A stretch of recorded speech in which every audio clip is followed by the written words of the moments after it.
আসসালামু আলাইকুম সবাইকে। আমার পেজ মায়াবতীতে সবাইকে আবারও ওয়েলকাম।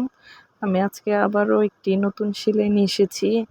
আম ফিশ বন সেলাই দিয়ে নতুন একটি ফুলের ডিজাইন করেছি আমার একটি জামাতে। আমি সেটি শেয়ার করছি আপনাদের সাথে। অলসতার কারণে অনেক দিন যাবৎ ভিডিও আপলোড করি না। কিভাবে যে অলসতা দূর করব বুঝতেই পারছি না। আমি প্রত্যেকদিন একটি করে নতুন ভিডিও শেয়ার করতে চাই এবং আমার কাছে যথেষ্ট কনটেন্ট আছে, কিন্তু এডিট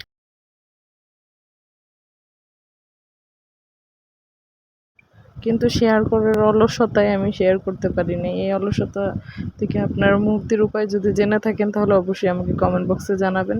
আজকে খুবই সহজ ফিশ বন দিয়ে একটি ফুল ট্রাই করছি।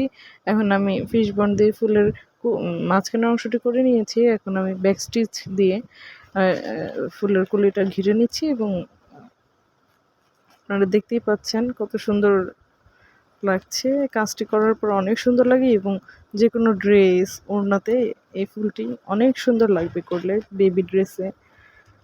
আমি আমার 3 পিসে করছিলাম, তো ভাবলাম আপনাদের সাথে শেয়ার করি। অনেক দিন পর ভিডিও শেয়ার করছি, ভালোই লাগছে। এডিট করতে একটু ঝামেলা হয়, তবে আমি এখন থেকে আপনাদের সাথে প্রত্যেকদিন একটি করে নতুন ভিডিও শেয়ার করব অঙ্গীকার করছি। আমি আমার অঙ্গীকার রক্ষা করতে পারি কিনা আপনারা পাশে থেকে অবশ্যই জানার চেষ্টা করবেন এবং আমি যেন আমার অঙ্গীকার রাখতে পারি আমার জন্য দোয়া করবেন। আমি এখন কলির উপরের অংশের কাজ শুরু করে দিয়েছি। খুবই সিম্পল কাজ দিয়ে আমি করছি।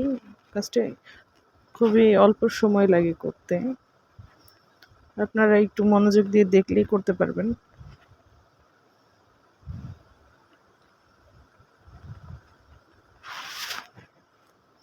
লাস্ট ফুলের পাপড়িটি করছি।